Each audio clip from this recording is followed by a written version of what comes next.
attachment of what you think other people think of you, so others' Totally. expectations. I'm sure you've heard of the phrase "other people's opinion of you isn't any of your business." And the Mhm. first time I heard that, I was like, "Well, wait, it kind of is." I don't want someone to think X, Y, or Z about me, but it's like, well, Lydia, if they think that about you, that's it shouldn't have any bearing to who you are. It's their own thought, and that's okay, right? You can't control that. You shouldn't be attached to that. Show up and be the person you are, and that's all that really matters.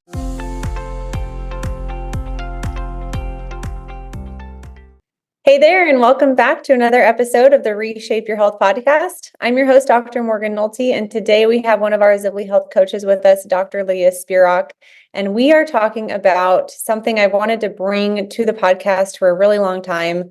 We've been talking about it in office hours. We talk about it with our members from a mindset standpoint, and that is a concept called non-attachment. And it certainly comes from a spiritual background, but we're going to try to really kind of put some teeth into it and make it really practical for you today to understand what is non-attachment and how do we practice it and what are signs of it and how do we release it. And then just for background, for context here, there's actually 4 nons that we focus on from a mindset standpoint in our program. And those are non-attachment, non-resistance, non-reaction, and non-judgment. And in my opinion, maybe this is just my personal perspective on it, I feel like non-attachment is kind of at the core of everything else. And non-resistance, non-reaction, and non-judgment all stem from some sort of attachment. So Lydia and I thought it would be wise to do kind of a full episode just on attachment and see how the conversation flows from there. And then we'll talk about non-resistance, non-reaction, and non-judgment in a future episode. So first off, Lydia, thank you for coming on the show. It's always so nice to connect with you. I think we probably talked as long offline as we will for this recording today, which is always nice to catch up. Yes, no, thank you for having me. I always enjoy the opportunity to not only be on the podcast, but chat with you. It's always great to catch up. I was kind of curious, did you hear about non-attachment before coming into the Zivli world? Did you have any? No, Okay. I don't think I've ever heard of it before, but once it was brought into my world, I my life has changed, honestly, the way I think about things. I know it really does. You cannot unlearn this one. Mhm. And I want to let people know kind of where I came to know about this. I listen to a lot of podcasts. I love one podcast in particular is called Mind Your Business with James Wedmore. And it's a business podcast, but it's all about the mindset of business. And I learn Mhm. a lot from him. And it was a couple years ago.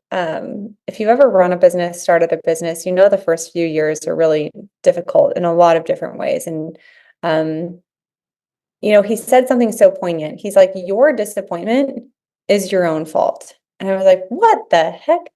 No, it's not. It's because of X and Y and Z and, Mhm. time and people and circumstances. And he's like, your disappointment is your own fault because you had an attachment to an expectation of how something should go. And Mhm. when something didn't go your way, you were disappointed. And that disappointment is caused from an attachment there that you created subconsciously or consciously. You created that attachment and therefore you caused the disappointment. And the good news is you were the cause of your own disappointment. Therefore, you can change your attachments, change your thoughts, and cause a more desirable emotion. And that just blew my mind. I was like, holy cow, James. All right, here we go. And That's so so that was, funny. and then I actually had another podcast guest on whose episodes never aired. And I'm hoping to have her on again. Mhm. And the reason that they didn't air is because it was like a 3-hour, 3-part conversation about Wow. spirituality and all sorts of stuff. And it was too meandering, Lydia. I'm like, Yeah, people are gonna be, just zoning out because it right. was too meandering. And but I learned these 4 principles from her. And it's like if you Mm. distilled the 3 hours of conversation that we had, she practices non-attachment, non-resistance, non-reaction, and non-judgment. And it was a huge, huge light bulb of like, holy cow, it's all tied together. And like for me as a mom, you're a young mom too. I was really struggling with non-reaction towards my kids. Like, Yep. like kids they're just triggering. Why am I raising my voice at my son? That is not how I want to show up as a mom. Oh, well, I'm attached to a certain expectation of how he should behave. I wonder what happens if I release that attachment. And it's just been so beautiful to see like the practicing of non-attachment in my own life and how it's affected my relationships, how it's affected my compassion with myself, how it's affected my overall happiness as I move throughout life because I'm not as attached to things. And there are so many forms of attachment that we're going to talk about today. I'm so excited to get into it because it's a little bit of a weird abstract concept that I'm sure not many people have given a lot of thought to. Yeah. And so I hope this episode really helps open people's eyes and helps them take radical personal responsibility for their own thoughts, their own emotions, and their own attachments, because we do have the power to change them and to be, attached to things that are serving us and detached from things that aren't. But I think the whole purpose is non-attachment to anything. And that's the trickiest part to me that we'll get into, Lydia, is like, okay, so am I just supposed to like float through the ether, like completely Right. untethered? Nothing matters. Yeah, like that's scary to think. Like untethered is like kind of the opposite of, being attached. And that's a really, really, really scary feeling. So I have a way of thinking about it that I'll share that makes me feel a bit more grounded and secure while I practice non-attachment. So I think a good starting place here is in module 5, lesson 5, that's about our personal faith formula. And I've just kind of created definitions of all of the 4 nons. And I wanted you to read just the definition of non-attachment so that we're all on the same page. So I'll let you do that. Of course. So we've kind of defined non-attachment as a state of mind characterized by the absence of clinging or grasping towards external objects, people, situations, or outcomes. It involves cultivating a sense of inner freedom and detachment from the fluctuations of life, including desires, possessions, and expectations. It doesn't mean disengagement from life or emotional detachment, but rather it involves being fully present in the moment, accepting things as they are without resistance, and letting go of the need for things to be a certain way. Yep. And so if you Which want is to really hard. if you want to pause this episode, take it, if you've been listening to it at like 1.5 speed, put it at 1 speed, slow it down, rewind 30 to 60 seconds and listen to that again. Because that's a really powerful definition. And again, if this is a new concept for you, it's going to take some repeating. I think that attachment is the root of all suffering. Like when somebody passes away and we suffer because of that, we suffer emotionally. Why? Because we were attached to like a future that we thought that we had with them, because we were attached to them as a person, because we were attached to how they impacted our lives and how we made them feel. We're attached to the memories that we have. Like I think that that's just like the best example of attachment is like and how it can be the root of all suffering is suffering happens when we lose something that we're attached to. Yeah. And so I think if we can practice like you just said, how can we be present? How can we be emotionally engaged and not attached at the same time? The only thing that I have figured out it is worthwhile being attached to is my connection with God. Like, you can call it source, you can, call it whatever you want. But the way that I stay grounded and practicing non-attachment is to attach myself to God and the God in myself, like in my belief system, it's through the Holy Spirit, and then the God in other people, like the Holy Spirit in them. And so if I can maintain that attachment to source, that kind of like feeds everything else. Like if I can attach myself to love, like pure love, and see the world and see myself through that lens and see other people through that lens, it really helps me release worldly attachments. Mhm. So I don't know if you've had any thoughts about that, but to me, that's the only way that I can move through life, practicing non-attachment in a way that still feels safe and secure, because I Yeah. know that I'm safe and securely connected to God. But do you Yeah. have any other thoughts on that? For me, attachment also comes back to control. And so it's interesting that you bring up, you know, God or source or whatever spiritual belief that you have, because when I'm a practicing Christian. And so when you think about control in our faith, we don't have control of anything, right? I thought that was so ironic. Yeah, but it's true. It's true. Yeah. We don't have control of anything, and Yeah. there is a bigger power, a greater entity that is in control. And so, it's releasing your own sense of control and attachment, and that kind of, I don't want to say nothingness, but kind of releasing that attachment to everything allows that attachment to grow towards something else that has the power Mm-hmm. beyond you, you Mm-hmm. know? I think that makes sense. And I was going to look up the verse. I know that there's different um, views like of people listening to this podcast. I never want to Mhm. be off-putting just because we talk Sure. about our faith on here. Don't leave a nasty podcast review. You're just perpetuating negativity if you do that. But I think that there's a verse in scripture that's like, I have learned to be content with much, and I have learned to be content with little. I Mm. think I can't, it's somewhere in the New Testament, I don't know, but I think that that's kind of the ultimate essence of non-attachment. It's like you've learned Mhm. to be content.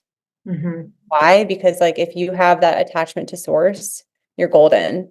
And I think that the most beautiful examples of this are like Mother Teresa, like these spiritual leaders. Don't you can find them in whatever faith you want to find them, but these people didn't have a lot of material possessions, and they had so much peace, and they had so much Mm. um, wisdom, and connection to source. And I think that there's so many things that prevent that in this day and age. And so I want to get into that, Sure. but I think I really wanted to just hone in on like what does it mean to be non-attached? And I think I have quite a few notes for this episode, as you know. But I was writing, I think I said, I believe many people aren't experiencing what they want in life because they are in some way, shape, or form attached to something in the past or present, holding them in place. And Mhm. so I think, if we were even using like this God analogy, this source analogy, when I think of that attachment, Lydia, I always think of it as in an upward motion. Mhm. Isn't that interesting? I That never is it. realized that until now. Yeah. It's an upward calling, it's an upward feeling, it's an upward emotion. Whereas worldly attachments are more like tethers, like it's a belt around your waist and Mhm. these things coming out of this belt and they're nailed to the ground and like Yeah.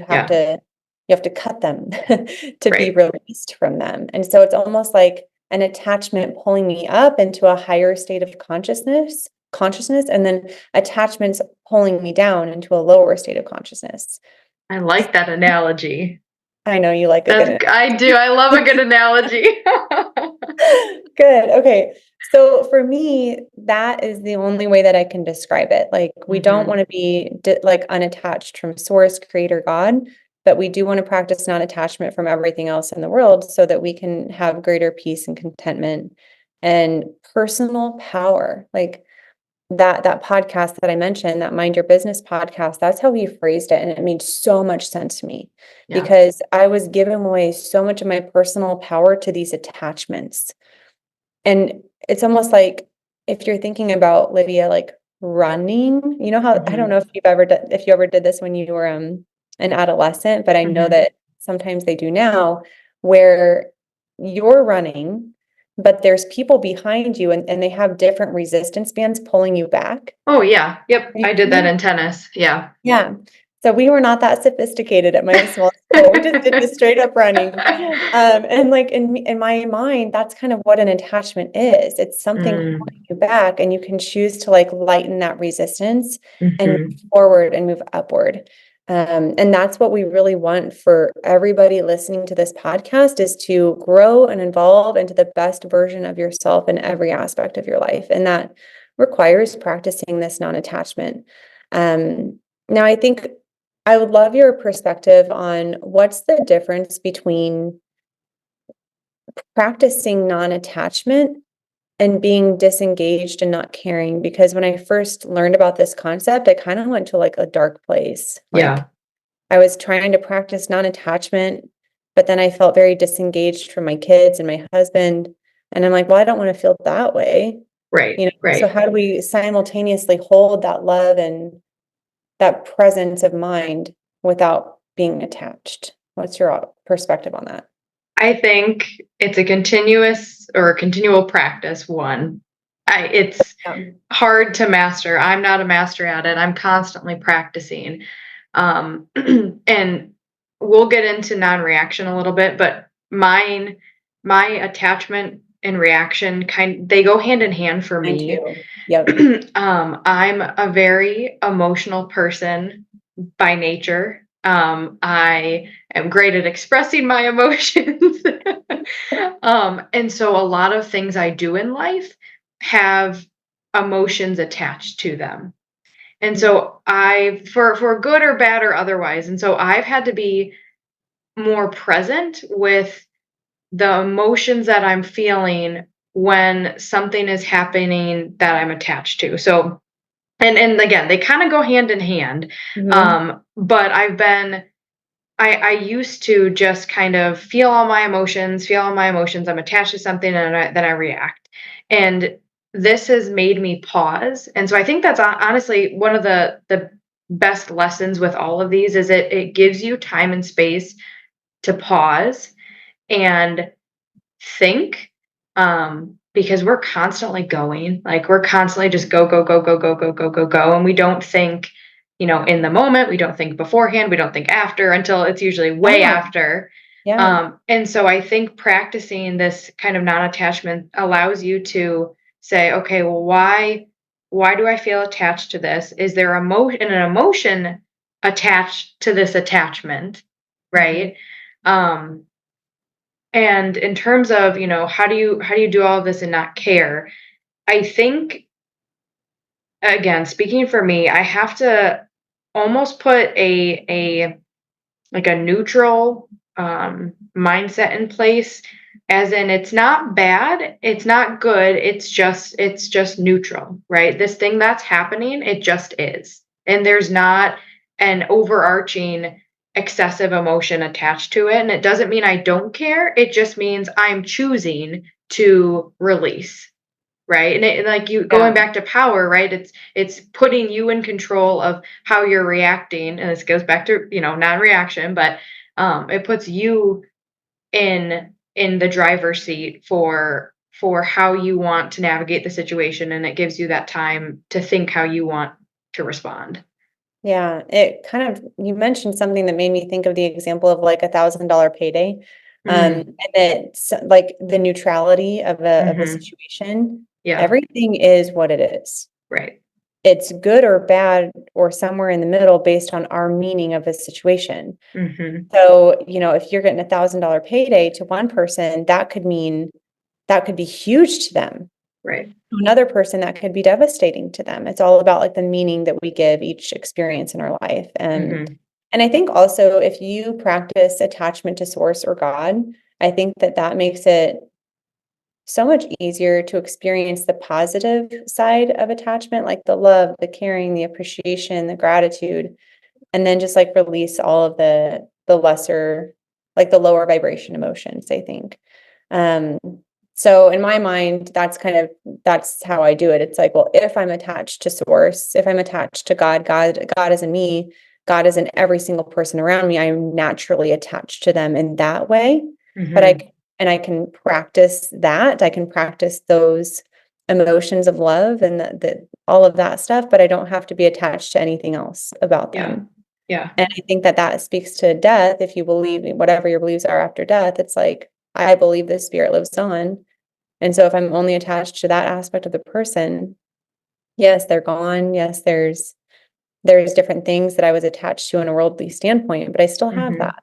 Right. And so I think that that's a beautiful way to look at things and attachments. And Oh, there's so much to unpack here. So, the next question on the list here, um, I'm interested. This is what I came up with is how can we tell if we have an attachment that's not serving us? And I Mm, said, look for areas of discontent in your life. Look mm, for areas that you're not happy about. Sometimes I like to say like a limiting thought is very difficult to find because they're hiding under the boulders. But if mhm. you look for the boulders in your life that you're not happy with and you lift them up, then we can kind of dig a little deeper. Yeah. Um, so areas of discontent could be like your financial situation, your health, your relationships. Those are usually the three big categories. How would you describe or like how would you be able to know if somebody has an attachment that's not serving them?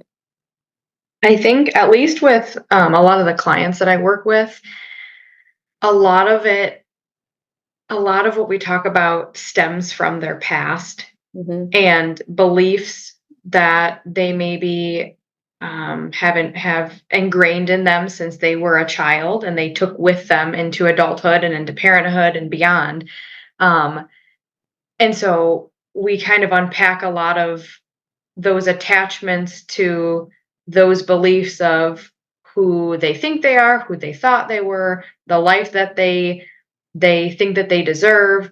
Um, so, I think yes, it goes to some of the discontentment that they're having in their life, but for a lot of the clients that I've worked with, it comes back to a lot of these personal thoughts and beliefs from the past.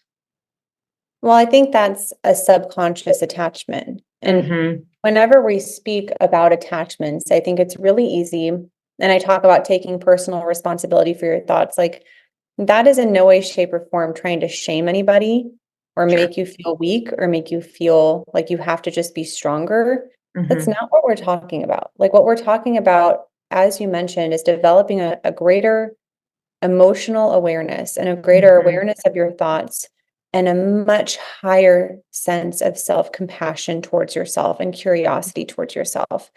And I'm reading a book right now called Good Inside by Dr. Becky Kennedy. Have you read it yet? No, I haven't. Good, yeah. So Beth, who's another one of our coaches, she had read it when her son was pretty young. She's going to reread it. And my friend Kate told me about her several years ago when my kids were really too young to do anything with the information. Mhm. And in the chapter that I'm reading right now, she really does a nice job explaining how our self-concept of difficult emotions are shaped by how our parents respond to our difficult emotions. Hmm. And a lot of our belief system is formed early on, and we have to attach ourselves to our caregivers. As a child, that is how we survive. And so we get very good early on at recognizing what behaviors get us attention, what Mhm. behaviors get us praise.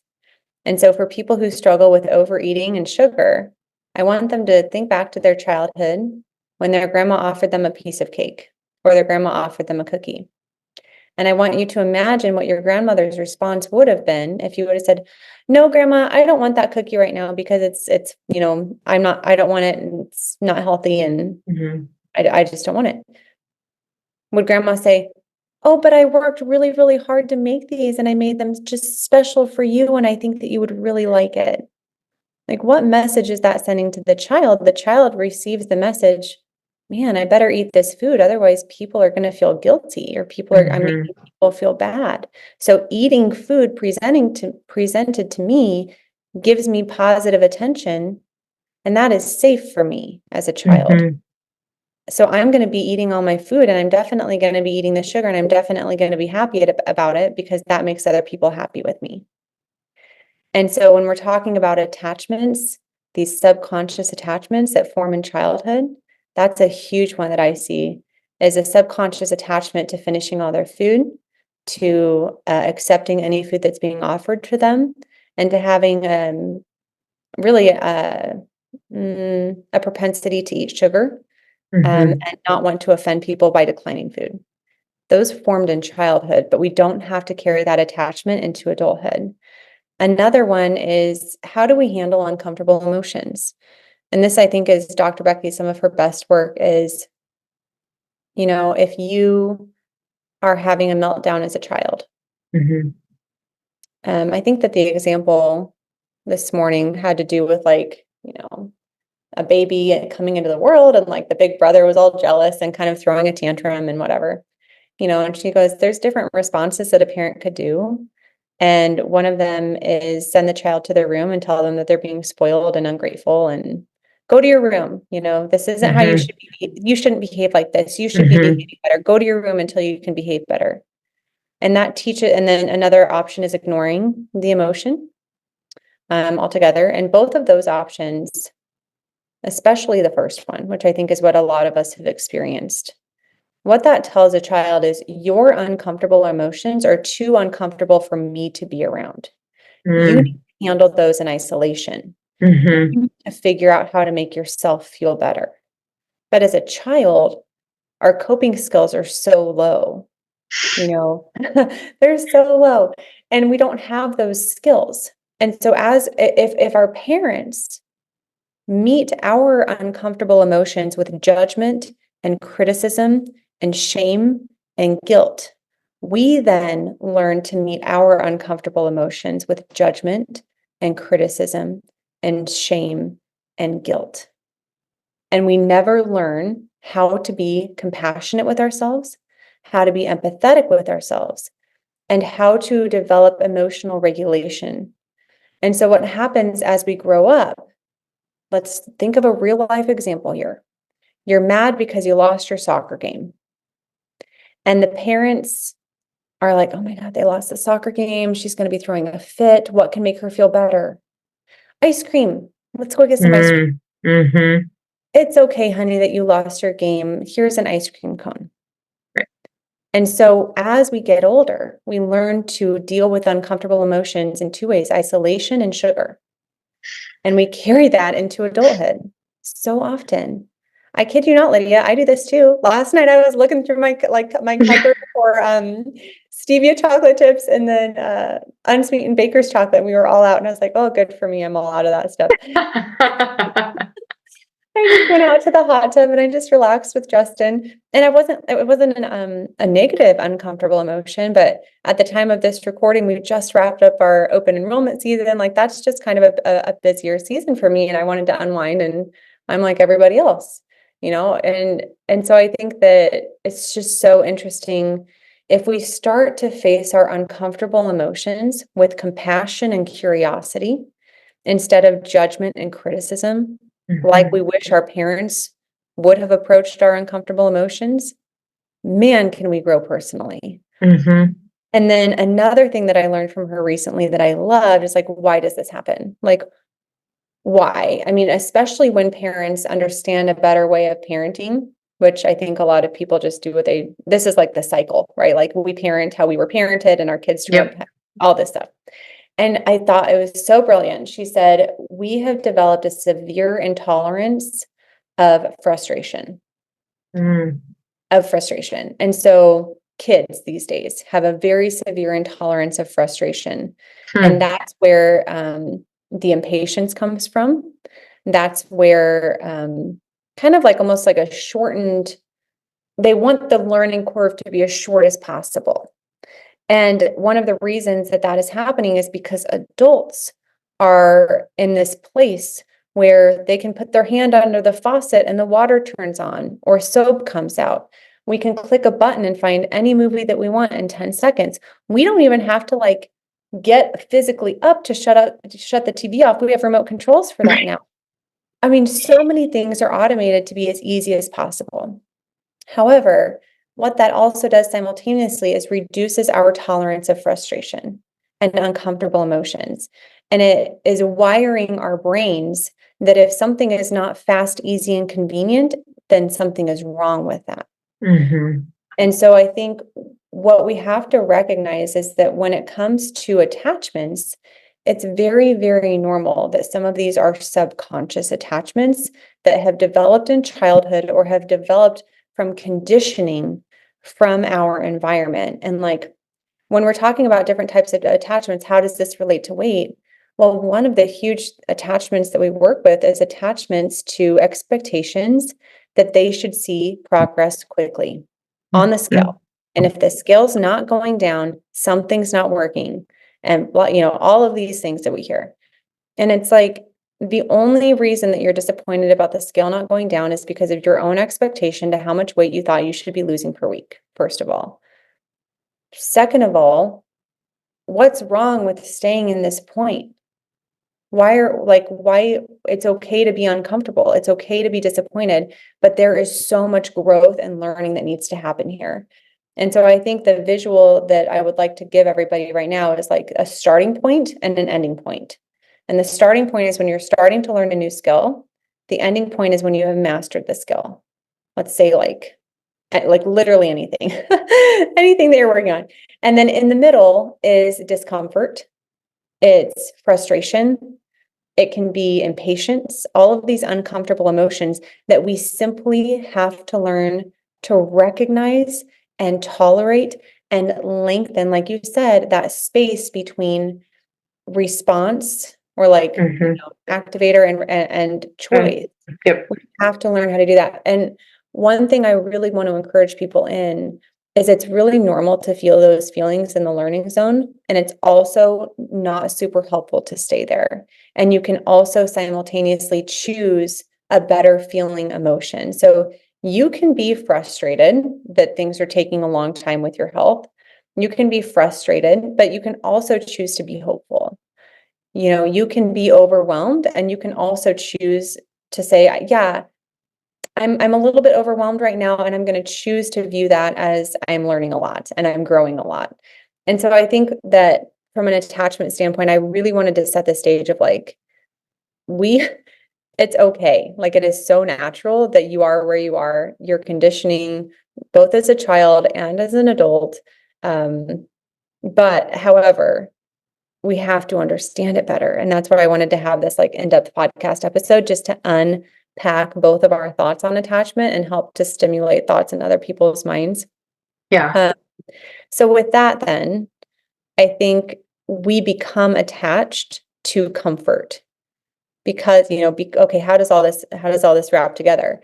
Well, because of our conditioning, we become attached to comfort. We become attached to convenience. And the second things aren't comfortable, we think that something's wrong. And we're like, I got to go back, So Right. I think when we're talking about what are some of the common attachments that we see in coaching, comfort is absolutely probably at the top of the list, attached to comfort, attached to convenience. I have on control, attached to control, attached to feeling full. Really, I mean, how full do you want to feel after a meal? You probably feel that full every single day after every meal because it's a habit. It's an attachment, a subconscious attachment. I have attachment to a certain level of dopamine in your brain based on your sugar. I mean, that's one reason people keep going over to sugar. Attachments to habits, like eating breakfast is a habit. Eating lunch is a habit. Eating dinner is a habit. So if you're trying to practice intermittent fasting, you have to get over your attachment to eating breakfast or dinner or whatever your preferred schedule is. This is just from my own experience. I've had to get over the attachment of that comfort, the comfortable feeling of being satiated, Lydia, because I like just mixing things up. I've been doing a 16-8 schedule lately. Yeah. 2 to 3 meals or 2 meals and a high protein shake. And I realized, darn it, I got attached to breakfast again. And I got attached to feeling satiated in the morning. And when my stomach grumbles, I don't really like that. And I'm kind of attached to my stomach not grumbling and attached to that comfort.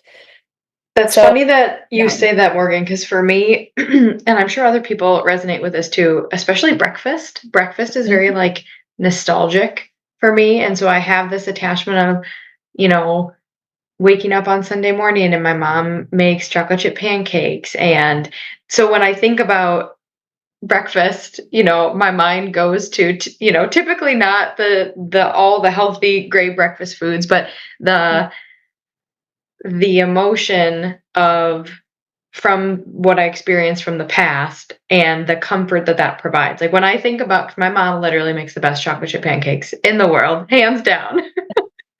So when I think about,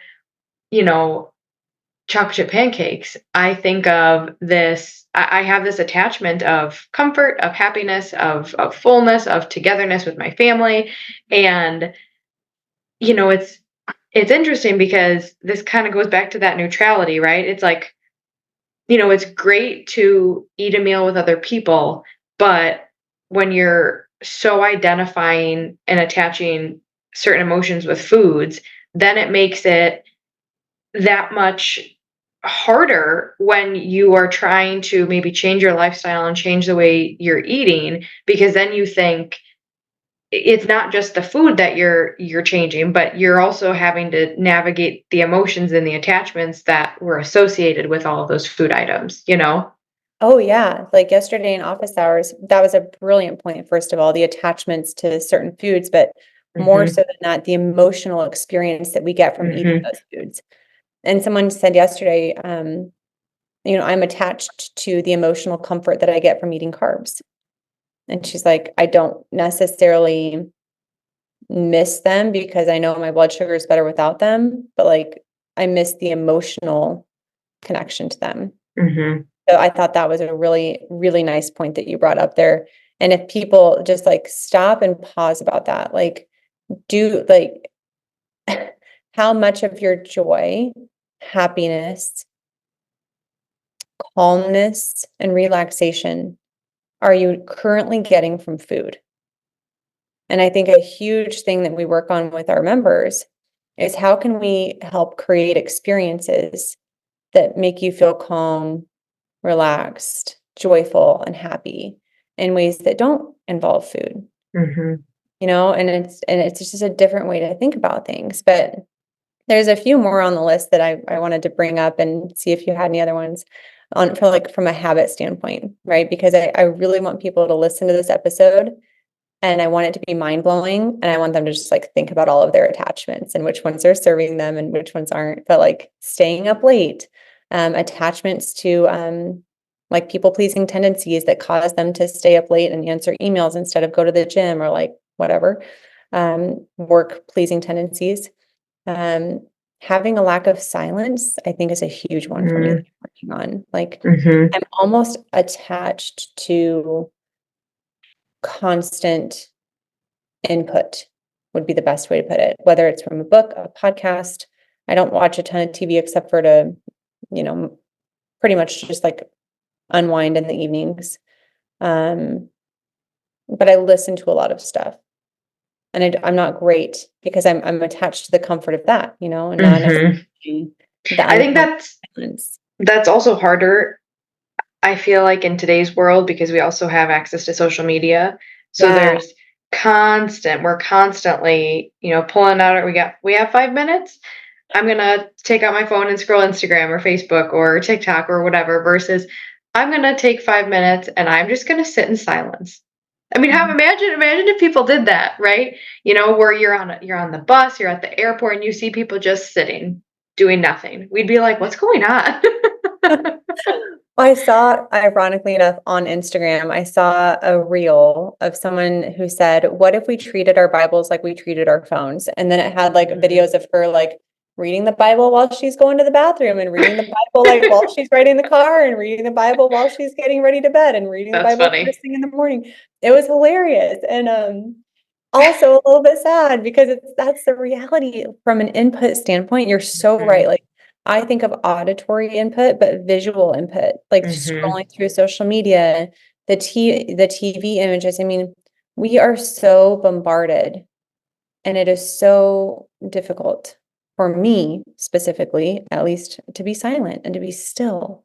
And I want to do that more and I'm working on doing that more and I'm excited to be able to do that more, but I also have to get better at tolerating the uncomfortable emotion of stillness Mhm. because I feel like one of my attachments is to like the busyness and the productivity. And so that stems from childhood, like when I was rewarded for being productive, for achieving things. Like Yep. achiever is one of my top strengths for a reason, Right. because that is how I was conditioned as a child to get positive attention when I achieved something. And so I think that in order for me to release that attachment, I have to get a little bit more comfortable with being uncomfortable with silence. Mm-hmm. Um, I also think, I have on here, like when we're thinking about habits, we think about actions like brushing your teeth or exercising or making your bed. But I think that we don't dig deep enough into emphasizing the habits of thought that lead to habits of emotion that create what I call this emotional set point, which is how good can you feel and still be comfortable? And it's like, so from an emotional set point, I define it as like the range of emotions that you feel comfortable in. And so if you're happier or like more happy than normal, maybe you're more excited than normal. What you might do to bring your emotional set point back down is start to create thoughts of worry, like, okay, well, this is nice, but it's not going to last. Or like you have this feeling that someone is going to pull the rug out from under you and, things are just going to go back to the way they were. So your brain only can tolerate like a certain level of a good feeling emotions before it starts to sabotage itself back down to its emotional set point. Now, the same goes with the opposite. So if something really, really sad happens or bad happens, we don't want to hang out down there. Like it doesn't feel good. So we start to do things to kind of raise our emotional set point. But I just wanted to bring that to mind because I think that the book, The Big Leap by Gay Hendricks is the one that really brought that concept to my attention. And the big leap is essentially raising, like, or expanding, maybe not raising, but expanding Sure. yourself so that you can be able to experience more joy and more happiness, more abundance without the fear and the worry that it's going to go away, so to speak. That's interesting. I feel like I have never heard of the emotional set point before, which is crazy to me. I don't know why I've never heard of that before. But when you were talking about that, it just reminds me of, so I imagine, right, you're expanding this set point. I don't know if you view it as a scale or how you view it, but your ability, your bandwidth for emotions keeps getting, a little bit bigger and a little bit bigger as your emotional awareness, you know, is practiced. But it's interesting because I think about the fact of, okay, can your bandwidth be this big? And can you experience an emotion, but yet not have an attachment with it? Do you get what I'm saying? Mm. Like you're super happy because of X, Y, or Z thing. But it's like, can you experience that emotion without being attached to the thing that caused you to experience the emotions? Maybe not. I don't know. I don't That's what know. my mind was thinking about when you were Very saying that. meta. Yeah. I'd have to really wrap my brain around that. But you asked like how I think about it. I think about it like a thermostat. Like Mm, someone who's super depressed a lot and like fearful and worried, like their thermostat set at like 60 degrees. mhm. Um, but maybe that's not the best analogy because no one's actually going to be physically comfortable at 60 degrees. Right. You know, that's just like their normal. And like I just want to turn up that emotional thermostat to like a better feeling emotion. Mhm. Um, and I think from like a mindset standpoint, I think that people kind of get stuck in this emotional set point of worry. Like I've had people tell me I'm a professional worrier. Like if I was getting paid to worry, I would be rich. Or like they're fearful or they're full of depression or anxiety or just like feeling bad. Mhm. And it's not necessarily that we need to like that these aren't helpful. And I think that that's one thing that's really important to point out. It's like you're not a bad person if you're depressed. You're not a bad Mhm. person if you're anxious or if you're feeling bad or anything like that. Like I think that your emotions are there to help bring to like to help make you aware of your thoughts essentially. They Mhm. have a purpose. But like I said, in childhood, if when you were experiencing negative emotions, your parents didn't help you understand them and help you kind of work with them to Mhm. work out of them. It's okay that you don't have the skills. You just never learned these skills. Right. So that's kind of the attachment to the emotional set point is I think a lot of people waste a lot of their personal power on things like worry that you can retrain your brain to not be worried. Yeah. It's definitely possible. I Um, think I think going off of that too, it also depends on like what are you doing with that emotion, right? Are you yeah. experiencing that emotion and you're staying attached to it and reacting in a way that you Mhm. don't want, versus are you, you feel that emotion, you acknowledge it, and then you become unattached, right? And so I it's, think that goes into like non-resistance yeah, that's true. that we'll talk. Yeah, that's a really good kind of segue as to like how does non-attachment and non-resistance play together? Mhm. Like if you're experiencing a negative emotion, you don't just put it away and go shut yourself in the room and have a bowl of Ben and Jerry's. Right. It, like you feel the emotion, and then you don't resist the emotion, but you also don't attach to it. And you Mhm. check your thoughts and you check the meanings and the stories that you're telling yourself. And, you I know, feel like a lot of people often, they do they do resist the emotion, and it builds, that tension builds and builds and builds and builds and builds, and then they react.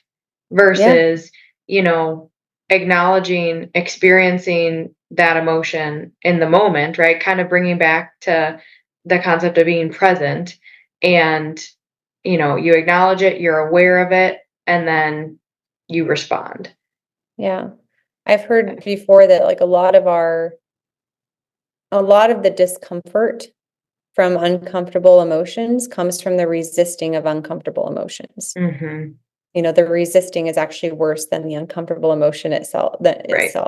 Right. But again, it's just a skill to be able to observe your thoughts and observe your emotions with a compassionate and curious mind, and removing the judgment from your own thoughts, I think is a Mhm. skill that just takes some time to learn.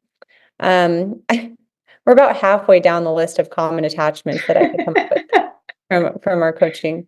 Another one is the attachment to expectations of others. Like, how should other people show up for you? How Mm, should other people treat you? How should other people talk to you? How much support should other people give you? And if you don't have any expectations on other people, they can't disappoint you. So if you have an attachment to an expectation, I'm sorry to say, but you're probably setting yourself up for disappointment. I don't know. What are your thoughts on that right. one? No, I agree with that. I think in addition to that is attachment of what you think other people think of you, so others' Totally. expectations. I'm sure you've heard of the phrase "other people's opinion of you isn't any of your business." And the Mhm. first time I heard that, I was like, well, wait, it kind of is. I don't want someone to think X, Y, or Z about me, but it's like, well, Lydia, if they think that about you, it shouldn't have any bearing to who you are. It's their own thought, and that's okay, right? You can't control that. You shouldn't be attached to that. Show up and be the person you are, and that's all that really matters. But um I think, at least for me growing up, we were, I don't know if it was my household, the town I was in, we were very competitively driven. At least in my friend group, like we were very happy for each other, but we kind of thrived off of that competitive ness, whether it was sports, music, academics, extracurriculars, whatever. And I felt like when I left high school and then I went on into other areas of my life where I wasn't getting all these immediate accolades from all these achievements, I kept thinking, well, what are people going to think of me if I fail? What are people going to think of me if I'm not the best of the best of the best, like I was? What are people going to think of me, right? And I spent a lot of time working through disengaging and not attaching myself to what other people think. And I think that absolutely correlates with health and with weight loss. And um you know people think people think that others view them more than they actually really are. I'm sure I brought this up before. There was a study that was done years ago about um basically how much people are actually thinking about someone else is very negligible. People aren't thinking about other people, right? People are always thinking about Uh-huh. themselves and like, what are other people thinking, right? And it just goes to show that, if you don't attach yourself to someone else's feelings about you, that's going to be the best thing for you, because what they feel and how they view you, it shouldn't relate to you and what you do, right? They're two separate entities. But it's a hard thing to practice. You said it really well. I don't remember exactly the words that you said, but it's like your attachment to how other people feel about you kind of is not serving you. Mhm. Right. I wrote it down as to like the attachment to the opinions and approval of other people. And Right. that kind of goes into declining food that's offered to you. Mhm. Man, some people can really be food pushers. Mhm. And I just think that that's interesting. Like how many, if you reflect upon how many decisions do I make around food are really internally driven, like Mhm. what is in my highest benefit, or Mhm. what do I really want versus I'm eating this to appease somebody else or to make somebody else's life easier, Mhm. or to make somebody else happy. It's so funny because we last weekend we threw Marlo, that's my daughter, Yeah, you got the her 1 year, sticks. her sticks, yeah, with her face on the sticks. Her 1 year old birthday party. She turns one on Saturday, so in a couple days. But we threw a party with my family, and I'm normally not the biggest hostess. Like, I prefer more one-on-one time with people versus throwing big parties. But we have a large family, so this was what it was. And my mom offered to host. Well, my mom and dad growing up, they were huge foodies. That's the best way I can describe them. And so when they would throw parties for my family, we would have so much food that it would last us for days and days and days and days and days. And so I was planning this party for my daughter, and I have the menu, and my mom's like, "That's not enough food." And I'm like, I really think it's enough food, like people are going to be able to eat and celebrate with Marlo, but it's not, oh, come and just engorge yourself, right? But my mom and dad grew up, I don't know how they grew up, but when I grew up and they hosted parties, it was like they wanted to be known as, we're the house you come to with all the good food and lots of it, and people are just going to eat and eat and eat and eat and eat. And so it was very interesting working with her about, well, Mhm. mom, we don't. That's okay that happened, but I don't want that expectation for myself. I don't want you know I don't want to attach myself, Marlo, to all of these big parties have to happen and we have to consume massive quantities of food, right? Mhm. So it's interesting. How'd she handle it? Like, how did that all turn out? Like, did mom get her way and we had more food, or was it a little bit more moderate?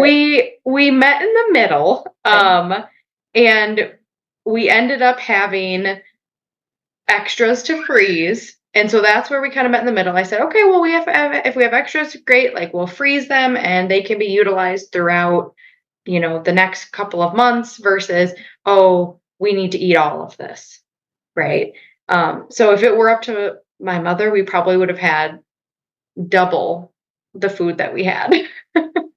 I think some of it too, from like people that I've talked to, their parents grew up in scarcity, or like they grew up in scarcity. And so now So they did having the opposite. resources, yeah, it's like having the Yeah. resources to have food is like such a privilege, and they just want to enjoy that. But Hmm. sometimes we're not always aware of how our actions, like you said, like kind of influence the beliefs and the thoughts of our children, or Right. um, I think another thing that comes up there is like your parents wanted to have a certain identity of like, we're the house Hmm. that you come to get a lot of food, and the good food. And so I think from an attachment standpoint, attachment Hmm. to identities is Yeah. really profound. So one of our members, he used to drink a lot, and Mm-hmm. it's not good for his blood sugars, and so he's focusing on lowering that. And um, it was a very difficult thing for him to figure out, like, who am I without alcohol? Who Mm. am I if I'm not the guy at the bar, like, drinking a bunch and kind of being the life of the party? Yeah. And Huh.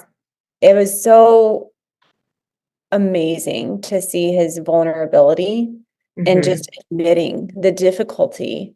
of the fear of the unknown. Mm-hmm. And so that's another one, is like attachments to fears, or attachments, again, that goes into his identity.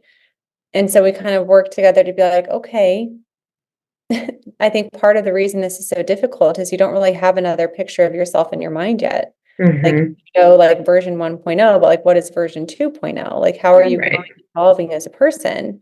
How do you have fun in a way that doesn't involve food and alcohol? How do you show love? How do you be a friend, be a partner? And it's like, these are questions that people have to ask in order to really release attachments to like older versions of themselves. Yeah. Not saying that like the older one or the current one is bad in any way, shape, or form, but the only constant in life is change. And we are literally designed to grow and change all the time. And so if we're psychologically holding ourselves back because of these attachments, of course there's that disconnect. Of course it's not going to be comfortable. Right. And so I think that was a big one or like, attachments to being the grandma with all the goodies in the house. My dad had a habit of like every time the kids would come over, he would give them Skittles. And I was just like, Dad, they're literally calling you Skittle guy. I'm not kidding. They call him hairy guy, skinny guy, trash guy. He has all sorts of nicknames. That's funny. And I'm like, is that really the attachment that you want them to have with you? Right. When I see Papa, he gives me sugar. Like, is that really how you want to build connection with them? Right. Because to me, that's the easy way. Yeah. It's So, question for you, just for fun. Yeah. So, sometimes I do struggle with, what you exactly what you talked about, right? Having this attachment to identity and food and memories and yada yada. But on the flip side, I also feel there is a level of like nostalgia for me. So like my grandma growing up, I have like vivid memories of being in her kitchen. We'd have like tea or juice or something, and we'd eat these, those little cookies that have a hole in the middle, and they almost look like little flowers that like they go around there. We called them tea cookies, and you could like put them on your fingers. I don't know. They're like these like buttercream cookies. I don't know, but when I think about that, or when I see them, and I don't eat them now, like they're just regular cookies, like that's whatever. But when I see them, I get very nostalgic for with my grandma, or if I knew that I was going over to my grandma's house, I knew that we were going to be able to sit down and eat these cookies. But it wasn't about the cookies, right? It was about the one-on-one quality time that I was spending with my grandma and the connection I was having with her. But how do you work through being able to experience something every once in a while with food that brings you joy because it's bringing you another sense of connection? How do you work through that? I think that's a great question. I think first of all, from my standpoint, that's one of the reasons like no food is off off limits. And that's why I have exception meals, exception foods, like. Yep. But when I think about that experience and we go back to the beginning of this conversation is, okay, what is worthwhile being attached to? God and people and love in people. And it's like, what a loving experience to have one-on-one quality time with your grandma. You did it. But like as an adult, you can dissociate the quality time from the cookies, right. Right. And it's just a skill and you've learned how to do that. But so many people haven't ever even heard of nostalgic hunger. Like we talk about that in the emotional eating masterclass and in coaching, and it's like, it's a real thing. Right. It is. I always use the example of like Diet Coke and M&Ms and homemade ice cream with chocolate sauce. Super close to my grandparents growing up. My Nana still lives at Lake McConaughey in Ogallala, Nebraska. And so that was about an hour away from North Platte where I grew up, and we'd go there on the weekends and we would have food, and like I would eat a bowl of M&Ms, microwaved for 1 minute so the inside was melty, the outside was crispy. I ate it like cereal, Lydia. I'm not kidding. Oh my God. I was young enough to not be able to read because my brother Brad and I would watch Rugrats on TV. and I couldn't read the title. So Brad would have to, if he was choosing to be nice that day, like read the title. So he's like, no, you got to learn how to read. Like, Oh. fine. And I'd sit there and just eat my bowl of M&Ms, or I'd have a Diet Coke on the boat. And it's like, I did not crave that stuff unless I was in that environment. Right. Like that is just a picture perfect example of nostalgic conditional hunger. Mm-hmm. Holidays are a great thing too. Like who really, like, do you ever even think about pumpkin pie? Like Right. Right. The January other through 364 August? days of the year. Yeah. Yeah. No, like on Thanksgiving, that's a huge craving because it's nostalgic. And so I think it's okay. Like Mm-hmm. there's also the attachment to being perfect, Lydia. And I Mm-hmm. think that's really the ultimate answer to that question is like, how do you deal with that? Like, well, you release the attachment to perfectionism and you just live in this beautiful middle zone where you Mm-hmm. can you can make intelligent, inspired choices for your health, your Yeah. emotional health, your physical health. Because the perfect choice for your physical health is sometimes not the perfect choice for your mental health or your emotional Yep. health, you Yep. know? And so we really have Yeah. to balance all of those aspects of ourselves. Yep. I tell my clients a lot, there are there's food for nourishing your body, and there's food for nourishing your soul, and different circumstances, you need to have one or the other, and that's okay. Yeah. I also tell people, I don't remember when the conversation happened, but when I was in residency, I remember you telling Ben and I at the very beginning to give ourselves grace. That was like one of the first things I remember you saying, and I had never heard that before, and I utilized that all throughout residency and then in beyond. So, and I utilize that with my clients a lot, and I'm like, give yourself some grace. It's okay. Like it's okay, and I think people need to hear that. I need to hear that sometimes. Like it's okay. Yes. That comes from Cynthia, who's one of our members. She's been on the podcast before. And just one day in office hours, she's like, you know what? I decided I'm going to give myself the gifts of grace and time. Mm. It's like, amen. Amen. Right. Feel like I love it. We are going to be using that.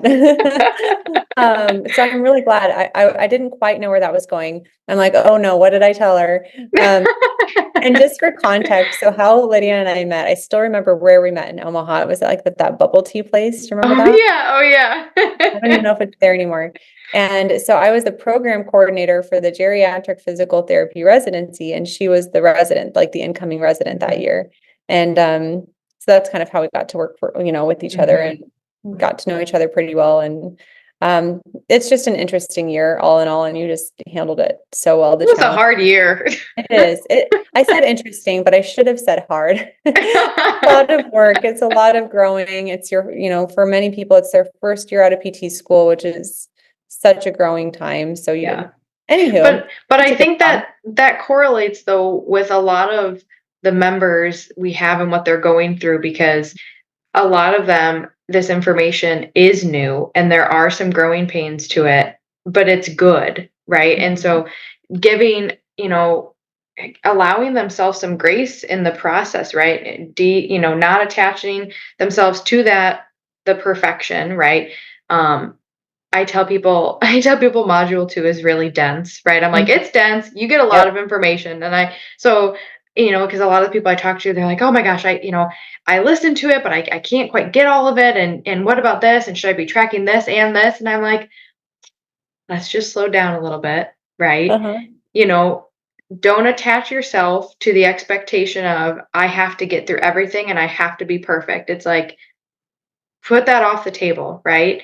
Give yourself some grace as you go through this and know that you're not going to be perfect, right? Yep. And I tell people, even there's no such thing as failure, right? If you fail at something, quote, fail, what are you learning? What are you gaining through that? That's the mindset that we have to have. And just like practicing not attaching yourself to something, that is a practice in and of itself, right? We're constantly practicing.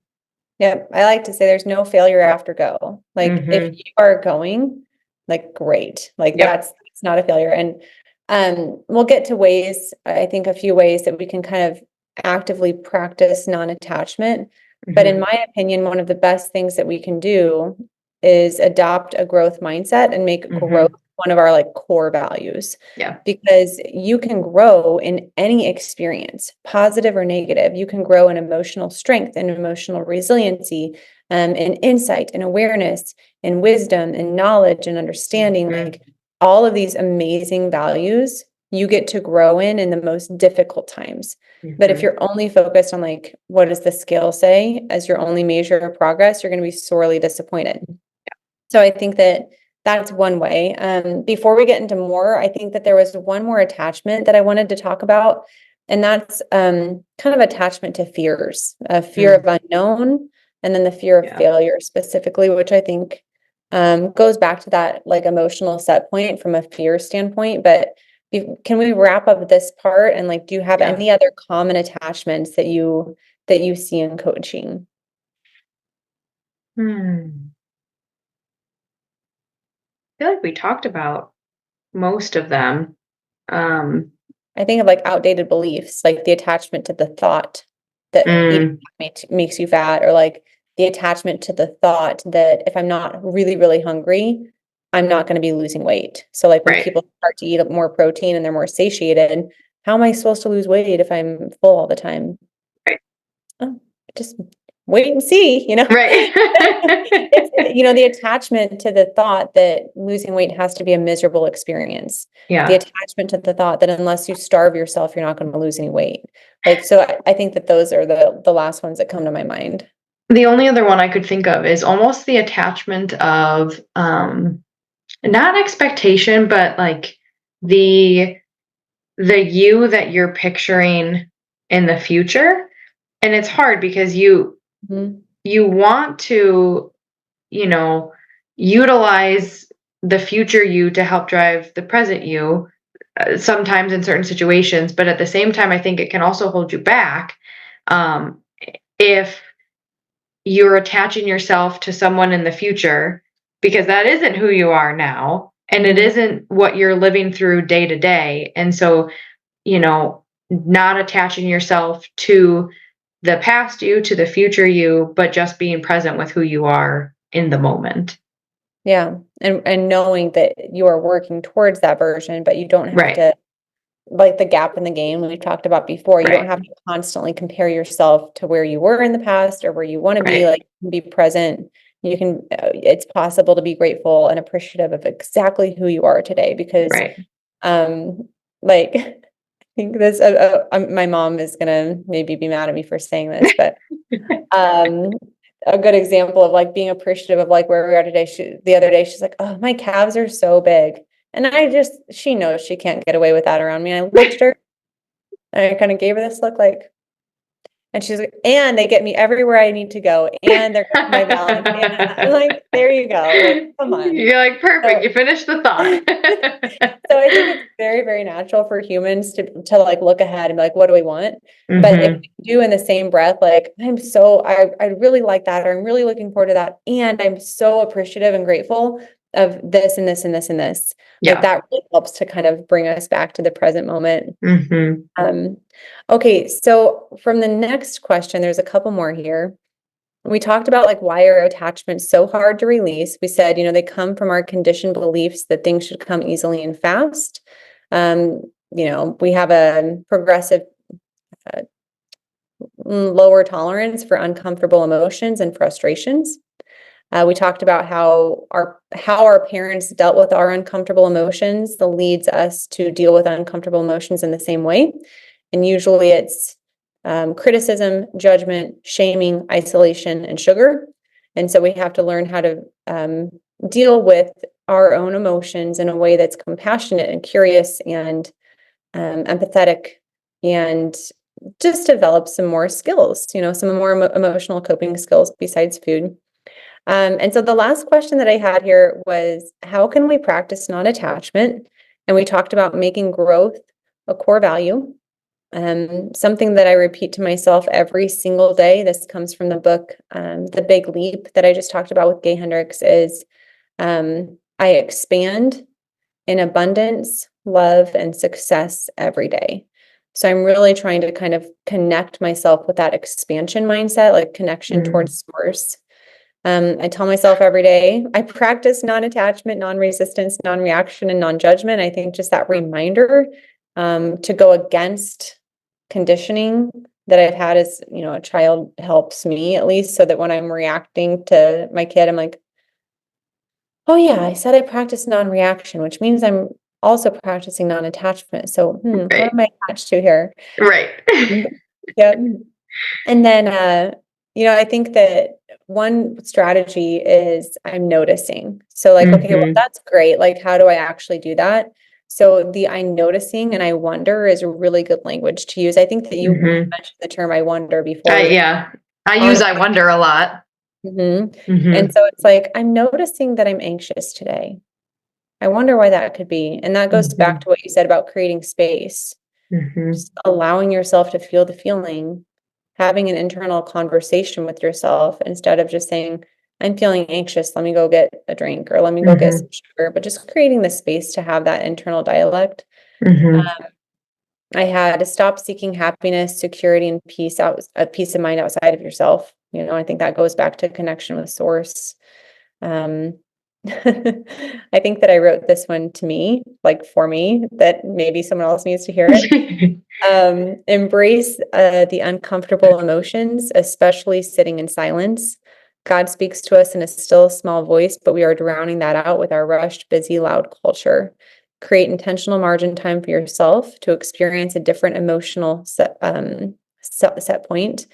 I'm getting there. I am. Mhm. But as I mentioned, like this is a couple days after an open enrollment period. Mhm. It's a very different emotional set point for a week than what I'm normally at. And so it's almost like I need a little bit more decompression time than normal to kind of get back down to that emotional state where a little bit just less urgency, you know? Right. Right. Um, That reminds me kind of all of this. It reminds me of this thing I saw the other day. It was a mom who was getting food ready for the toddler. The toddler's screaming, the toddler wants the food. The mom, made the food, it's too hot. And so the mom's trying to cool it down, cool it down. She's like, I know it's coming, like, and it utilized that concept mirroring your relationship with God or some greater power, right? Like we often want something and we want it now. And it's like there might be something in the works, right? The food's made, it's just too hot for you to have right now. Right. mhm. And so embracing some of that silence and some of that stillness, and knowing that things are going to happen. And a lot of them are outside of your control, but that's okay. That's a Yeah, good thing. But like I said, embracing the stillness in that in between. I love that. Thank you for that. I love your analogies. Have you heard of the one where with the pearl necklace? Mm-mm, no. I don't remember what I think. Oh man, you know what? I wish I could remember this book. I think it was one I read in college. It might have been by Max Lucado, but I could be lying. And in it, there was a story, this analogy of like a dad with his daughter, Mhm. and his daughter had a fake pearl necklace. And she loved it so much. She just loved this necklace so much. And she wore it all the time. And she just didn't want to get rid of this necklace. And then her dad was like, hey, honey, can I have that necklace? And she was like, no, no, you can't. This is my necklace. But little did she know that he had a real pearl necklace that he wanted to give her. Mm. And so it's Hmm. like, how often are we clinging to things where if we could release them and practice some non-attachment, God can bring other experiences into our life that are even better. Right. And so I think that that's a nice like picture for me to think about is just Mm. releasing it. And I know that this is super silly and my husband thinks I'm so weird and my friends know that I'm weird. So here it is. But this is another similar analogy that was a little bit closer to the time point when I read that book. And so it was like something that was very simple, but very tangible for me to get. I was on a mission trip in Russia and we were walking on a beach and it was just like one of our evenings. And I was like collecting seashells. Mm-hmm. And I had my hands full of shells, and I was just like, oh, this one's cool, and this one's cool, and this one's cool. But then I saw like starfish, like real starfish. Wow. Oh my gosh, that is so cool. And I'm like, but I have to put all of these other shells down in order to have this starfish. Mm-hmm. So I think that that was a cool analogy of like I'm gathering a lot of things into my experience that are cool and they're okay. But if I put those down, what else is waiting for me? Mm-hmm. And I think that there's a lot of people listening to this that can really resonate with, wow, I do have some things in my life that are good and they're okay, but they're also taking up space and time for the things that would maybe be even better. Yeah. So that was definitely one. And I think when we're talking about, attachments and how do we get better at practicing non-attachment, I think another thing that's helpful is to cast that future vision of yourself. Like if you're attached to a certain identity, like what is that future identity that you want? Like most people, it's like, I want to be calm, I want to be secure, I want to be Mm-hmm. joyful, I want to be happy. Um, and so really working now to create experiences. Like one of like the member who was struggling with his identity and fun, I said, your rock for this month, which is Zivli lingo for like your primary goal, is go have fun. I want you to intentionally schedule an experience that is joyful and life-giving to you Mm-hmm. so that we can start to move towards that next version of yourself. So I think Mm-hmm. that can help. And then at the bottom of my list, I have what you told me offline beforehand. Do you want to wrap that one up? It's about do you remember what that one's about? The last one. Uh-huh. Yep. So we have accept the possibility that your worst fear may happen and that you will be okay. Things will still be okay. What nobody And wants to hear. Yeah. nobody wants to hear that. Right. But what you most fear could happen. Right. When you were going over your starfish example, which I loved, it reminded me just kind of this concept of your attachments are also like your blinders. You gotta take your blinders off in Mhm. order to see like the rest of the world around you, you know? And that just kept popping in my head during your example. I don't know why. I wonder if there's an example. Can you kind of elaborate on that a little bit? Like your attachments are like your blinders? Because I think that's really powerful and I'd like to unpack it just a little bit more to make it So, concrete. right.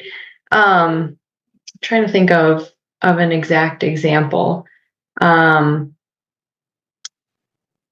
Basically, if you're wanting to be, the version of you, right, where you're healthy, you're working out, you feel really great about yourself, but you're attached to, um, maybe you're attached to the habits that are pre-established from your entire life, right?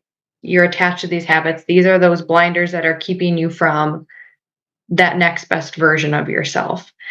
Um, or, another example could be something like, if you're so attached to, like, let's say, for example, before my daughter was born, I'm not the most patient person. It's not a strong suit of mine, and it's something that I'm really trying to work on. And I told myself before my daughter was born, I remember praying and saying, I want opportunities to get better with my patience. And That's like the scariest prayer. I know. Yeah. So I remember this was probably, I don't know, several months ago, at least 3 or 4 months ago by now. And I was feeding my daughter, and my daughter, she has a tendency to be the best and the worst for me. And when I feed her, nobody else, but when I feed her, she'll like scream if I'm not doing something fast enough. Like she'll like scream at me. And I get so, and sometimes in the moment, I get so frustrated, so angry. And I'm like, one, Lydia, you asked for this. Uh-huh. You asked for an Uh-huh. opportunity to practice your patience. Here it is. Right. And it's like, sometimes I get so attached to her emotions that my blinders are on of my ability to practice not only patience, but experiencing a moment with my daughter, right? Yeah. A time with my daughter. And it's because I become so attached to how she is being, right? How her emotions are being, that I'm blind to everything else that's going on around me, and the goodness that's coming from me practicing my patience and leaning into the person and the mom that I want to be, and the quality time that I also get with her. Yeah. That's Yeah. beautiful. Thanks for sharing that. I think every parent can relate. But yeah, the second you said that, my eyes were like deer in the headlights because I I'm like, know. I prayed that before. And so the scary, at least in my, somewhat short living experience, the scariest prayer that I've ever prayed is, God, show me how you want to improve. Mm, Like, show me how you want me to improve. mhm, Show me my areas of weakness, mhm, because he will. Like, let me mhm. tell you. And it is, it's almost like I have to develop the courage to pray that prayer to Yeah. like be able to tolerate the uncomfortable emotions again. And so when you said I prayed for opportunities to practice more, I'm like, those are going to come. Like I that is know. where that I will know. And they did. go. All right. Well, this has been such a good conversation. I really hope that it's been beneficial for all of our listeners. I think especially our Zivli members, because this has been a topic that we talk about a lot in office hours, and I felt like people wanted us to talk about it on a deeper level so that they can understand how to best practice it. But even if you're not a member, I hope you found this conversation just really inspiring and um, thought-provoking, and think about your own attachments, think about the ones that may be serving you, the ones that may not be serving you, and think about adopting growth as the goal mindset. And I think that if we could all do this, like, man, we'd be a lot more of a content and happy society. So, Lydia, I will talk to you soon again so we can go over the next nons. And until then, everybody have a wonderful rest of your day.